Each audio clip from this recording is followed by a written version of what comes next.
તો વિદ્યાર્થી મિત્રો, ચેપ્ટર નંબર 3 માં આપણે ઓહમનો નિયમ ભણ્યા હતા અને ઓહમનો નિયમ આવશે V બરાબર આવે IR અને એના આધારે આપણે V વિરુદ્ધ I ના આલેખમાં ઢાળ મોટો નાનો હોય તો અવરોધમાં શું ફેરફાર થાય અને I વિરુદ્ધ V ના આલેખમાં ઢાળ નાનો મોટો હોય તો અવરોધમાં શું ફેરફાર થાય એ બધી ચર્ચા આપણે અગાઉના વિડીયોમાં કરી ગયા હતા. બરોબર છે. આજે તમારે અવરોધકતા ડિટેલમાં જવાનું છે. અવરોધનું સૂત્ર આપણે ભણ્યા હતા R બરાબર ρ L અપોન A, જ્યાં રોને કહેવાશે અવરોધકતા અને આ અવરોધકતા એ પદાર્થનો એટલે કે કોઈ પણ વાહક પદાર્થનો એ આંતરિક ગુણધર્મ છે. તે પદાર્થના તાપમાન પર, પદાર્થની જાત પર આધારિત છે. એક વસ્તુ સમજી લો કે 1 સેન્ટીમીટરનો તાંબાનો ટુકડો અને 10 સેન્ટીમીટરનો તાંબાનો ટુકડો બંનેના અવરોધ અલગ હશે, પણ આપેલા તાપમાને એટલે કે આપેલી ભૌતિક પરિસ્થિતિમાં તેમની અવરોધકતા અચળ હોય. આ વસ્તુ ખાસ ધ્યાનમાં નોટ કરી લેજો. ક્લિયર? ઓકે. હવે અહીંયા અવરોધકતાને આપણે એકમ લઈએ તો એકમ શું આવશે? તો ઓમ ઇન્ટુ મીટર આવશે, કારણ કે અવરોધકતાના સૂત્ર કરતાં બનાવી દઈએ તો ρ બરાબર શું આવશે? R A અપોન L આવશે. આરનું એકમ ઓમ અને એનું એકમ મીટર સ્ક્વેર અને છેદમાં મીટર, મીટર મીટર ઉડી જશે એટલે ઓમ મીટર આવે. ક્લિયર? આજે આપણે વાહકતા ભણવાની છે તો આવશે વાહકતા, કંડક્ટિવિટી.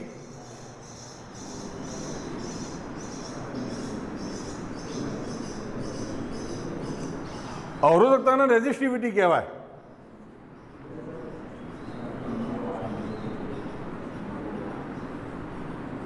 અવરોધકતાને રેઝિસ્ટિવિટી કહેવાય, વાહકતાને કંડક્ટિવિટી કહેવાય. બરોબર છે. તો વાહકતા સિગ્મા બરાબર આવશે 1/ρ. અવરોધકતાના વ્યસ્તને વાહકતા કહેવાય. એટલે કે તમારે સિગ્માનું સૂત્ર લેવું હોય તો 1/ρ લઈ લેવાનું. એકમ આવશે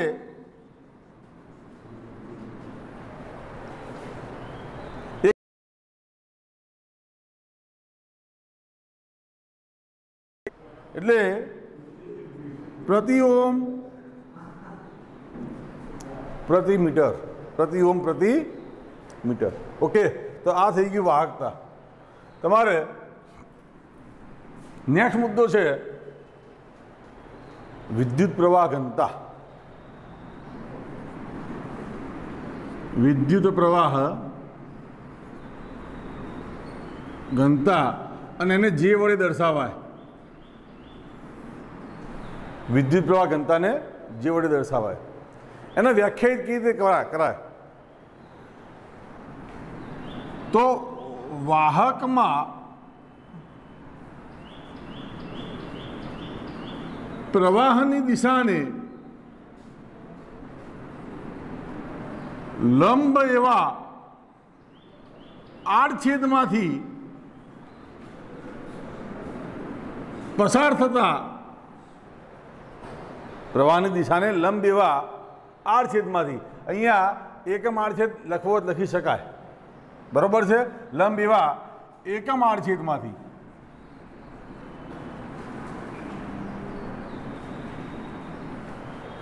ઘણીવાર એકમ આડછેદ ન લખીએ તોય વાંધો નથી. વિદ્યુત પ્રવાહના જથ્થાને વિદ્યુત પ્રવાહ ઘનતા તમારી બુકમાં એને સ્મોલ જે આપેલું છે, કેપિટલ જે પણ લઈ શકાય. બરોબર છે. સ્મોલ જે કેપિટલ જે લેવું હોય લઈ શકાય, જે કહેવાય તો જે બરાબર આવશે I upon A. તો ધ્યાન રાખજો, therefore I બરાબર આવશે જે ગુણ્યા એ, પરંતુ ક્ષેત્રફળ સદિશ રાશિ છે એટલે કે વિદ્યુત પ્રવાહ ઘનતા પણ સદિશ રાશિ થાય અને બે સદિશોનો અદિશ ગુણાકાર આપણને અદિશ રાશિ એટલે કે વિદ્યુત પ્રવાહ આપે, એટલે કે જે ડોટ એ. હવે તમારા મનમાં પ્રશ્ન એ થાય કે અહીંયા વિદ્યુત પ્રવાહ ઘનતાની જરૂર કેમ પડી? તો વિદ્યુત પ્રવાહ ઘનતાની જરૂર એટલા માટે પડી કે દરેક વખતે જે વાહકમાંથી વહેતો પ્રવાહ છે એ લંબ રૂપે વહેતો હોય એવું જરૂરી નથી. દરેક વખતે વાહકમાંથી વહેતો પ્રવાહ એ લંબ રૂપે વહેતો હોય એવું જરૂરી નથી.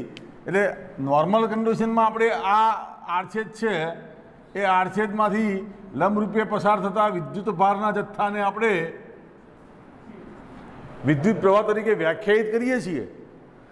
પણ માની લો કે આડછેદ આવો હોય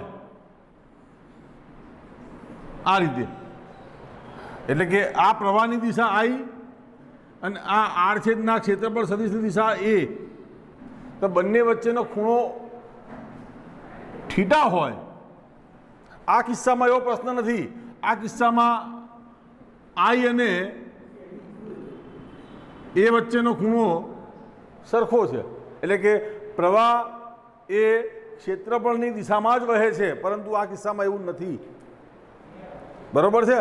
તો આ કિસ્સામાં તમારે આ એ છે આડછેદનો ક્ષેત્રફળ સદિશ, એનો થીટાની દિશાનો ઘટક એટલે કે કોસ ઘટક લેવો પડે. થીટાની દિશાનો ઘટક એટલે કે કોસ ઘટક લેવો પડે. મતલબ I બરાબર આવશે જે એ કોસ થીટા. I બરાબર આવશે જે એ કોસ થીટા. ક્લિયર? તો આ થઈ ગયો તમારો વિદ્યુત પ્રવાહ ઘનતાનો કન્સેપ્ટ. એકવાર જોઈ લો શાંતિથી અને લખી લો. ક્લિયર?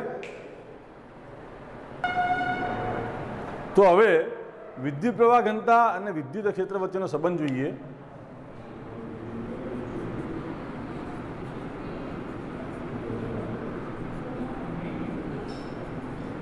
વિદ્યુત પ્રવાહ ઘનતા અને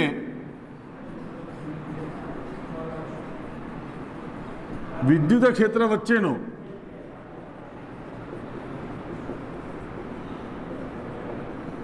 સંબંધ દર્શાવતું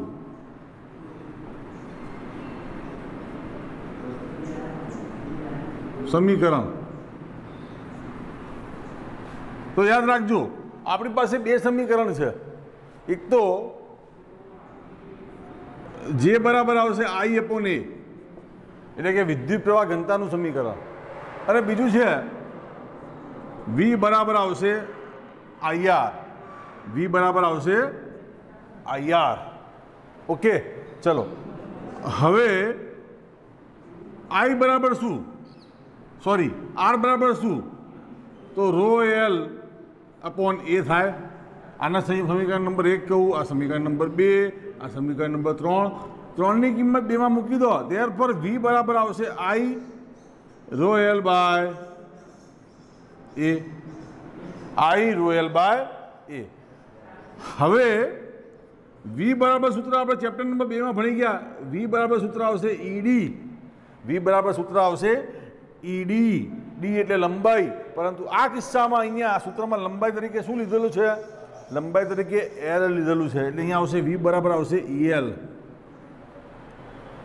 therefore V બરાબર આવશે EL મૂકી દો અને I ρ L upon A સમીકરણ લઈ લઈએ. ચલો I upon A બરાબર આવશે J અને L ઉડી જાય. therefore E બરાબર આવશે J ρ, જ્યાં I upon A બરાબર આવશે વિદ્યુત પ્રવાહ ઘનતા. તો આ વિદ્યુત પ્રવાહ ઘનતા અને વિદ્યુત ક્ષેત્રનો સંબંધ દર્શાવતું સમીકરણ છે. બીજું અગત્યનું સમીકરણ આવશે જે બરાબર આવશે 1/ρ. જ્યાં આથી જે બરાબર, ચલો 1/ρ બરાબર શું આવશે? સિગ્મા આવશે. 1/ρ બરાબર શું આવશે? સિગ્મા આવશે. મતલબ સદિશ જે બરાબર સિગ્મા સદિશ ઈ. તો આ બંને સમીકરણો પણ અગત્યના છે. ઈ બરાબર 0 અથવા તો જે બરાબર સિગ્મા ઈ. બરાબર છે. હવે આવશે મુદ્દો ઇલેક્ટ્રોનનો ડ્રિફ્ટ વેગ. અગત્યનો મુદ્દો છે અને આજના પીરિયડમાં આટલે સુધી ચાલશે.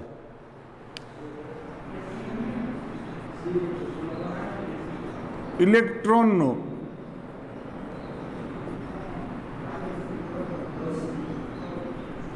ડ્રિફ્ટ વેગ, ડ્રિફ્ટ થવું એટલે ઘસડાવવું. આપણે ઘસીએ છીએ ને, કોઈ વસ્તુને ઘસડીને નજીક લાવીએ છીએ, એને ઘસડાવવું કહેવાય. તો ડ્રિફ્ટ એટલે ઘસડાવવું. અહીંયા ક્યાં જરૂર પડી?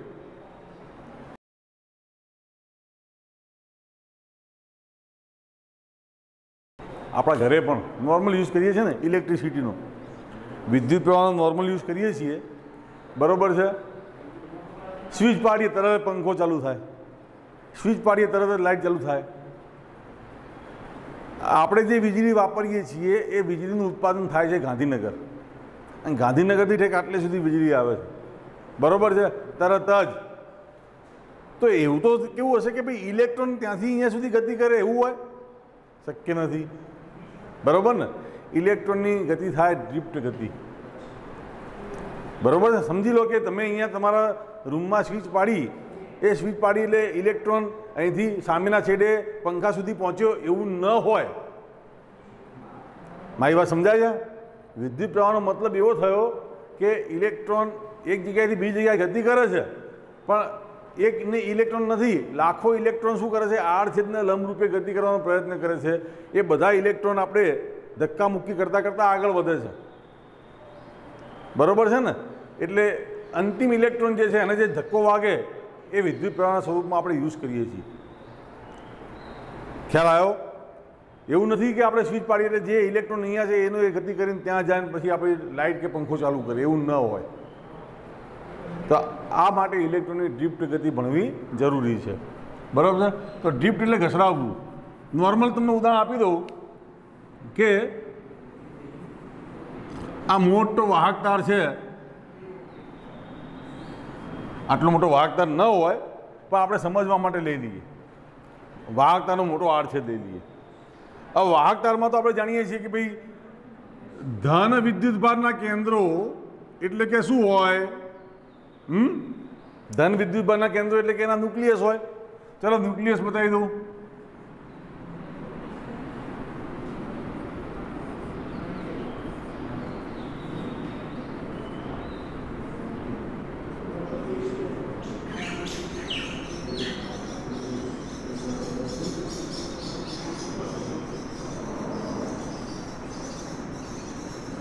બરાબર છે ને. અને આ ન્યુક્લિયસમાં લાખો, આ વાહક પદાર્થમાં લાખો ઇલેક્ટ્રોન મુક્ત હોય, કારણ કે ધાત્વીય પદાર્થ છે, ધાતુ છે. તો લાખો ઇલેક્ટ્રોન બતાવી દઉં. હવે લાખોમાંથી તો કેટલાક બતાવું, બાકી બધા લાખો તો તમે સમજી લેવાના કે ભાઈ લાખો કેટલા હોય. બરોબર છે ને. આ ઇલેક્ટ્રોન છે.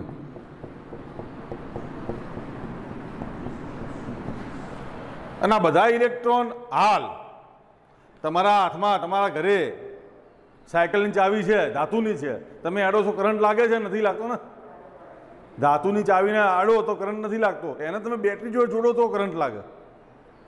તો ધાતુની ચાવી, ધાતુ હારી છે, લાખો ઇલેક્ટ્રોન છે, કરંટ કેમ નથી લાગતો? એનું કારણ છે કે એના જે ઇલેક્ટ્રોન છે તે અસ્તવ્યસ્ત ગતિ કરતા હોય. આ એક ઇલેક્ટ્રોન હાર્યો આ બાજુ જાય, બીજો કે સાહેબ મારે તો આ બાજુ જવું છે, બીજો કે ના મારે આ બાજુ જવું છે, ચોથો કે મને આમ જવું છે.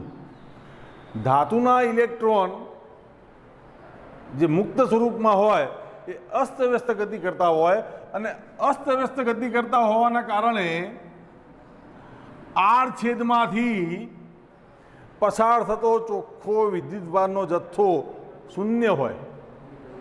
કેટલા કામ જાય કેટલા કામ જાય, સરેરાશ જથ્થો શૂન્ય હોય એટલે પ્રવાહ શૂન્ય મળે. ક્લિયર? મુદ્દો નંબર 1 પતી ગયો. ચલો હવે આના બેટરી જોડું છું, આને જોડું છું બેટરી. ચલો આ ટર્મિનલ પોઝિટિવ, આ ટર્મિનલ નેગેટિવ. ઓકે, હવે શું થાય તો વિદ્યુત ક્ષેત્ર ઉત્પન્ન થાય બેટરી જોડવાથી. ચલો આ વિદ્યુત ક્ષેત્ર બતાવી દઉં. આ બધું સમજણ માટે છે બાળકો, બરોબર? પરીક્ષામાં આમાંની એકે આકૃતિ તમારી બુકમાં આપેલી નથી, તમારે સમજવા માટે છે. ચલો આ વિદ્યુત ક્ષેત્ર અંદર ઉત્પન્ન થયું તો અંદરના ધન વિદ્યુતભારના કેન્દ્રો ઉપર કોઈ પરિણામી બળ લાગશે નહીં, કારણ કે ધન વિદ્યુતભારના કેન્દ્રો એટલે કે પ્રોટોન એ મજબૂત રીતે ન્યુક્લિયસમાં જકડાયેલા છે, એ ના હલી શકે. બળ લાગે પણ હલી ના શકે. ઓકે, બળ કોના પર લાગે તો મુક્ત ઇલેક્ટ્રોન પર લાગે. ચલો મુક્ત ઇલેક્ટ્રોન છે, હવે હું આમાં એક જ ઇલેક્ટ્રોન પર લાગતા બળની વાત કરીશ. પછી તમારે સ્વીકારી લેવાનું કે આવું દરેક ઇલેક્ટ્રોન ઉપર થાય. પછી તમારે સ્વીકાર લેવાનું આવું દરેક ઇલેક્ટ્રોન ઉપર થાય. ચલો આ એક જ ઇલેક્ટ્રોનની વાત કરી કે ધારો કે આ ઇલેક્ટ્રોન છે, આ ઇલેક્ટ્રોન લઉં, એની પર કોણ બળ લગાડશે? ધન વિદ્યુતભાર બળ લગાડશે, એટલે કે આ પોઝિટિવ પોલારિટી બળ લગાડશે. કેટલું બળ લાગે તો F બરાબર QE સૂત્ર મુજબ ક્યુની જગ્યાએ આવશે E, તો F બરાબર સ્મોલ e ગુણ્યા કેપિટલ E જેટલું બળ લાગે જ્યાં વિદ્યુત ક્ષેત્ર E. આ બળ લાગ્યું. ચલો આ ઇલેક્ટ્રોન આ બાજુ જવા પ્રયત્ન કરશે, રેડી? પરંતુ આ ધન વિદ્યુતભારના કેન્દ્રો જે નજીક નજીક ગોઠવાયેલા છે, આ તો તમને સમજાય એટલા માટે મેં દૂર દૂર દર્શાવ્યા છે. હકીકતમાં ધન વિદ્યુતભારના કેન્દ્રો વચ્ચેનું અંતર એંગસ્ટ્રમમાં હોય, એંગસ્ટ્રમ. ઓકે, તો ચલો આ ઇલેક્ટ્રોન આ બાજુ જવા પ્રયત્ન કરશે. પહેલાં અથડામણ કરશે કોની જોડે? આ ધન વિદ્યુતભારના કેન્દ્ર જોડે અથડાશે, પછી અહીંયા અથડાશે, એવું થાય. અહીંયા પણ અથડાય માની લો, ત્યારબાદ અહીંયા અથડાય. ટૂંકમાં જે ઇલેક્ટ્રોન ઉપર બળ લાગે છે તે ઇલેક્ટ્રોન અથડાતો કૂટાતો ગતિ કરે છે, સીધે સીધો ગતિ કરતો નથી. ઓકે, આવો એક ઇલેક્ટ્રોન જે છે એની જગ્યાએ આપણે લાખો ઇલેક્ટ્રોન વિચારીએ તો આવા બધા જ ઇલેક્ટ્રોન ગતિ કરતા હોય. તમારી બુકમાં આનું એક્સપ્લેનેશન નથી આપી, ધ્યાન રાખજો. ઓકે, તો અહીંયા જોઈએ કે ઇલેક્ટ્રોન પર લાગતા વિદ્યુત બળની અસર હેઠળ ઇલેક્ટ્રોન અથડામણ કરતો ગતિ કરે છે. આ અગત્યનો મુદ્દો મારે ભણાવવો પડ્યો. ઇલેક્ટ્રોન અથડાય છે, એક અથડામણ કરે, બીજી, ત્રીજી, ચોથી, આવી અથડામણો નક્કી ન હોય. કોની જોડે અથડામણ કરે તો ધન વિદ્યુતભારના કેન્દ્રો જોડે અથડામણ કરે. ઉપરાંત ઇલેક્ટ્રોનની અથડામણ થવી શક્ય નથી, કારણ કે બધા જ ઇલેક્ટ્રોન ઉપર બળ લાગતું હોય આ બાજુ. તો આ કિસ્સામાં બે ક્રમિક અથડામણ વચ્ચે લાગતા સમયને રિલેક્સેશન સમય કહેવાય. અને એને તમારી બુકમાં ટો વડે દર્શાવેલો છે. રિલેક્સેશન સમય કહેવાય. રિલેક્સેશન સમય એટલે શું? તો ચલો અહીંથી અહીંયા આક્રમણ થઈ એ દરમિયાન ઇલેક્ટ્રોને સીધી ગતિ કરી ને, એટલે કે રિલેક્સ થયો, તો આટલા સમયને રિલેક્સેશન સમય કહેવાય. અહીંથી બીજી અથડામણ કરી એ દરમિયાન એને સીધી રેખામાં આટલી ગતિ કરીને તો આટલું અંતર કાપવા માટે જે સમય લાગે એને રિલેક્સેશન સમય કહેવાય. બે ક્રમિક અથડામણ વચ્ચેના સમયગાળાને રિલેક્સેશન સમય કહેવાય. ક્લિયર? ચલો હવે અહીંયા આપણી પાસે સૂત્ર છે એફ. એફ બરાબર ઈ. હવે એફ બરાબર સૂત્ર આવશે શું આવશે? એમ એ. બરાબર? એફ બરાબર સૂત્ર શું આવશે? એમ એ બરાબર આવશે ઈ. આથી એને કેટલો પ્રવેગ લાગે? તો પ્રવેગ લાગે આવશે ઈ બાય એમ. પ્રવેગ કેટલો લાગશે? ઈ બાય એમ. જ્યાં એમ એટલે ઇલેક્ટ્રોનનું દળ, એનો પ્રવેગ, આથી પ્રવેગ ઈ બાય એમ. ચલો હવે આને સમીકરણ નંબર 1 કહી દઈએ. ઇલેક્ટ્રોનની આવી કેવી? ઇલેક્ટ્રોનની આવી ગતિ, અથડામણવાળી ગતિ, અથડાતો કૂટાતો જાય, આવી ગતિ દરમિયાન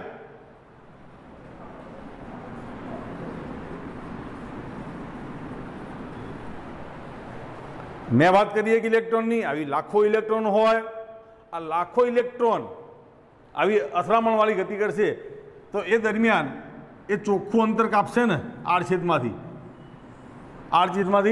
ચોખ્ખું અંતર કાપશે. દરેક ઇલેક્ટ્રોન એ આડછેદમાંથી ચોખ્ખું પરિણામી અંતર કાપે એટલે કે વિદ્યુત પ્રવાહ રચાય. એટલે કે વિદ્યુત પ્રવાહ રચાય.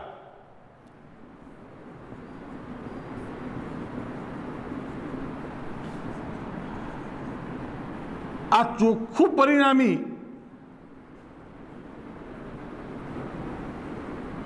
અંતર કાપવા માટે લાગતા વેગને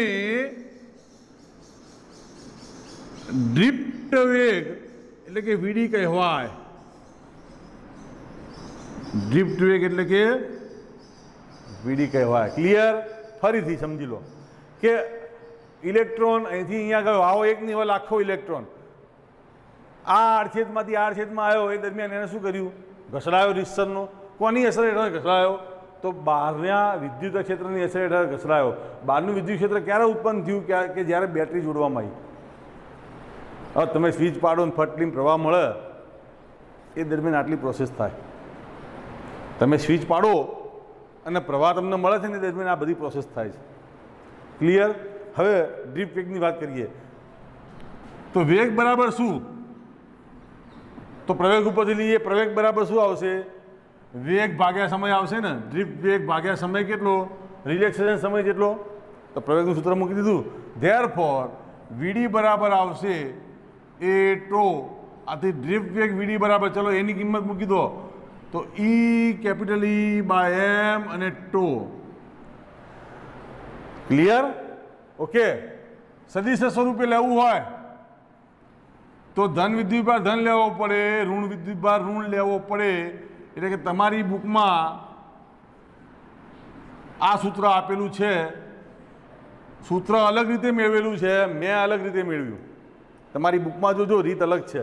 મેં તમને સિમ્પલિસ્ટિક વેથી આ સૂત્ર મેળવીને બતાવ્યું. આ ડ્રિફ્ટ વેગનું સૂત્ર છે વીડી બરાબર, ફરીથી આ સદિશ બનાવ્યો એટલે ઋણ વિદ્યુતભાર ઋણ આવે, ધન વિદ્યુતભાર ધન આવે. એટલે ઇલેક્ટ્રોનનો વિદ્યુતભાર ઋણ લેવો પડે. ક્લિયર? તો આ થઈ ગયું ડ્રિફ્ટ વેગનું સમીકરણ. વીડી બરાબર minus E capital E by M ગુણ્યા ટો લખી નાખો એકવાર. ક્લિયર?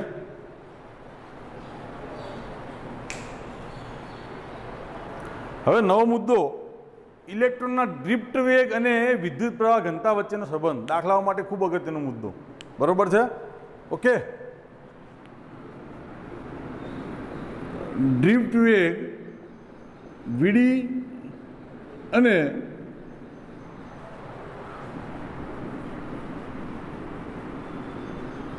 વિદ્યુત પ્રવાહ ઘનતા જે વચ્ચેનો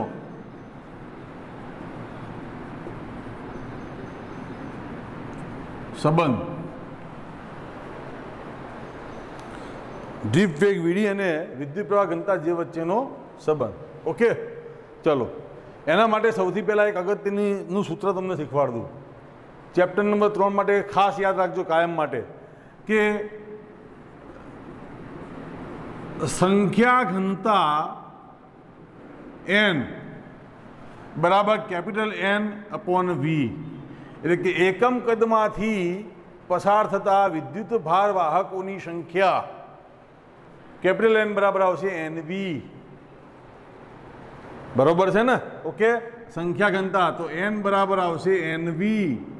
આ યાદ રાખી લેજો, અગત્યનો મુદ્દો છે. બરોબર છે, નોટ કરી દેજો. સંખ્યા ઘનતા અહીંયા લખું છું હું કે સંખ્યા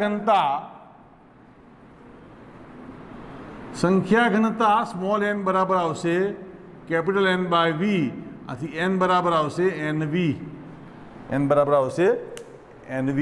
ઓકે, તો હવે આપણે જોઈએ કે ડ્રીપ વેગ અને વિદ્યુત પ્રવાહ ઘનતા વચ્ચે કેવી રીતે સંબંધ સ્થાપિત થાય. તો ફરીથી આ મારો એક વાહક તાર છે.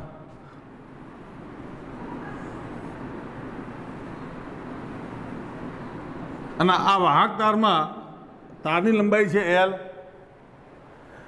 અને ક્ષેત્રફળ છે કેપિટલ A. ક્લિયર? તો કદ કેટલું થાય? તો કદ થાય AL જેટલું થાય. ક્ષેત્રફળ ગુણ્યા લંબાઈ બરાબર કદ થાય. ઓકે, હવે આ વિદ્યુત ક્ષેત્ર મેં અહીંયા એપ્લાય કર્યું. મતલબ શું કે મતલબ એ અહીંયા કે બેટરી મેં જોડી પ્લસ માઇનસ. તો ચોખ્ખી વાત છે કે ઇલેક્ટ્રોન ધન વિદ્યુત ભાર એટલે કે ધન વિદ્યુત વિભવ એટલે કે પોલારિટી તરફ ગતિ કરશે. ચલો, આ એક ઇલેક્ટ્રોન છે, બુક કરતા અલગ રીત છે, હા ધ્યાન રાખજો. આ એક ઇલેક્ટ્રોન છે. આ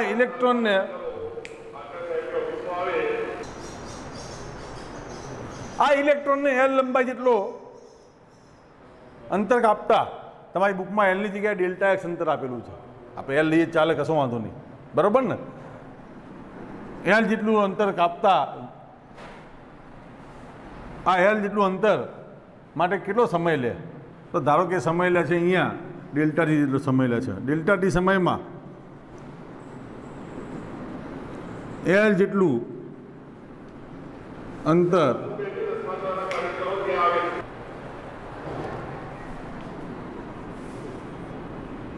ડ્રીપ વેગ વીડીથી કાપે. અહીં ઇલેક્ટ્રોને ડેલ્ટા ટી સમયમાં L જેટલું અંતર ડ્રીપ વેગ વીડીથી કાપે છે. ધેરફોર વીડી બરાબર શું? અંતર ભાગ્યા સમય. તમારી બુકમાં આ L ની જગ્યાએ ડેલ્ટા એક્સ અંતર આપેલું છે. આપણે ડેલ્ટા એક્સ લઈએ તોય ચાલે, કશો પ્રોબ્લેમ નહીં. તમને ભૂલ ના પડે બુકના આધારે તો ડેલ્ટા એક્સ લઈ લો, કશો વાંધો નહીં. તો delta X by delta T. Therefore આ જે ડેલ્ટા એક્સ અંતર છે એ ડેલ્ટા એક્સ અંતર બરાબર આવશે શું આવશે? વીડી ડેલ્ટા ટી આવશે. વીડી ડેલ્ટા ટી. ચલો, હવે કદ એટલે શું? તો કદ આવશે A ડેલ્ટા એક્સ આવશે. ધેરફોર કદ બરાબર શું આવશે? A એમના એમ ડેલ્ટા એક્સ ની જગ્યાએ શું આવશે? વીડી ડેલ્ટા ટી આવશે. વીડી ડેલ્ટા ટી આવશે. બરોબર છે ને? ઓકે, તો હવે ધ્યાન રાખજો કે આટલા કદમાંથી, કેટલા કદમાંથી? વી જેટલા કદમાંથી પસાર થતા વિદ્યુત ભાર વાહકોની સંખ્યા. તો આ સૂત્ર મુજબ સંખ્યા ઘનતા લઈએ તો બંને બાજુ n વડે ગુણી નાખો તો NV બરાબર શું આવશે? NA વીડી ડેલ્ટા ટી આવશે. જ્યાં NV બરાબર શું આવશે? કેપિટલ N આવશે. NA વીડી ડેલ્ટા ટી આવશે આ સૂત્ર મુજબ. ચલો, આ થઈ ગઈ સંખ્યા કોની? વિદ્યુતભાર વાહકોની સંખ્યા. વિદ્યુતભાર વાહક તરીકે અહીંયા ઇલેક્ટ્રોન છે એટલે અહીંયા આપણે ઇલેક્ટ્રોનનો વિદ્યુતભાર લઈ લઈએ. તો આ થઈ ગયો એક ઇલેક્ટ્રોનનો વિદ્યુતભાર અને એને n વડે ગુણીએ તો થઈ ગયો કુલ વિદ્યુતભાર. બરાબર આવશે NE A VD delta T.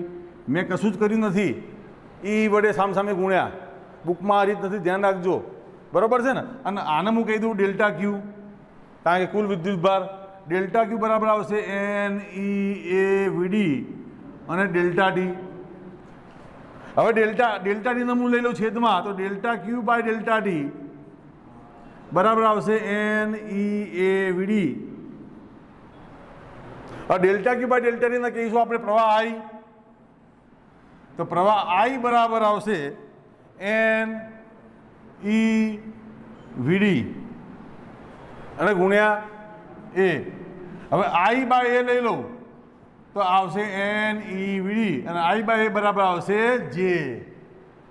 I by એ બરાબર આવશે જે, તો જે બરાબર આવશે એન ઈ વીડી. તો આ વિદ્યુત પ્રવાહ ઘનતા અને ડ્રિફ્ટ વેગ વચ્ચેનો સંબંધ દર્શાવતું સમીકરણ છે. આ સમીકરણ ધ્યાન રાખજો, બુકમાં થોડી અઘરી રીતે આપેલું છે.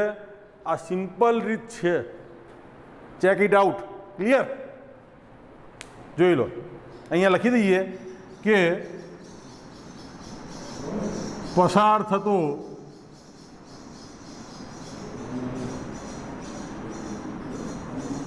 કુલ વિદ્યુત ભાર, પસાર થતો કુલ વિદ્યુત ભાર ડેલ્ટા ક્યુ.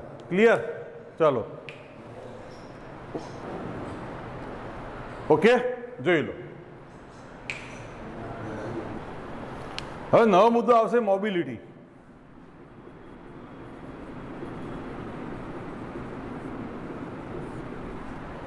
વાહકત્વ, વાહકતા નહીં, વાહકત્વ. કેટલો મોબાઈલ છે? મોબાઈલનો મતલબ ભારે પદાર્થ હોય તો એને ખસેડવો અઘરો પડે, તો એનું મોબિલિટી ઓછી કહેવાય. હળવા પદાર્થની મોબિલિટી વધારે કહેવાય. બરાબર છે? મોબિલિટી, વાહકત્વ. તો એની વ્યાખ્યા છે એકમ વિદ્યુત ક્ષેત્ર દીઠ